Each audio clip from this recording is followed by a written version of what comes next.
Бисмиллахи, альхамдулиллахи, ассалату вассаляму аля расулиллах. Доброе утро, дорогие друзья. Сказал пророк Мухаммад, мир ему: кому дан дар от Аллаха, такому человеку Аллах дает трудности и беды. Этот правдивый хадис передал имам Аль-Бухари. Это означает, если Аллах хочет, чтобы у верующих рабов было благословение и почтение, то дает им в жизни много трудностей и бед. Но следует отметить, что эти беды по жизненным вопросам, а не по религиозным.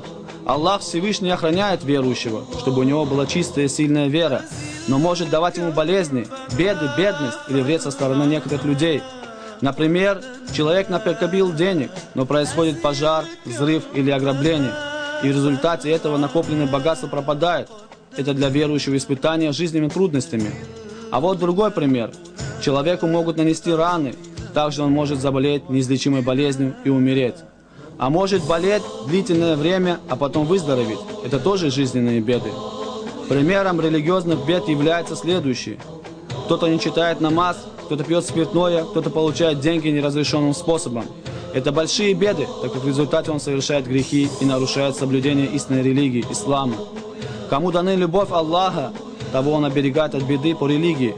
Поэтому человек, начавший активно соблюдать все обряды и ритуалы, должен быть покорным Аллаху и не должен иметь плохих мыслей. Человек не должен верить в приметы и думать, что из-за того, что он читал намаз, стал болеть и тому подобное. Если его начинание сопровождается жизненными неудачами, а именно болезнями, бедностью или же какими-либо другими бедами, он не должен говорить, что все это произошло с ним из-за того, что он начал соблюдать религию, так это является наущениями шайтана. Он говорит человеку, что якобы у него было все хорошо до тех пор, пока он не стал молиться, соблюдать религию. Цель шайтана — уговорить человека вернуться к прежней жизни, пресечь его хорошие начинания и увести от соблюдения обязанностей.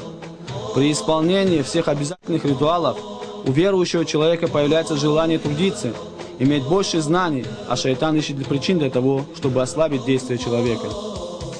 Он нашептывает ему, что якобы на него косо смотрят люди, что он за ним плохо говорят.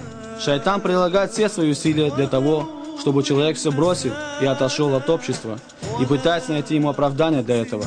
Еще раз повторим, что все ухищрения происходят от шайтана, но все это происходит по воле Аллаха.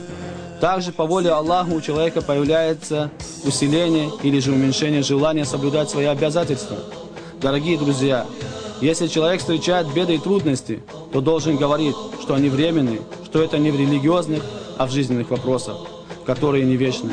Вассаляму алейкум ва рахматуллах.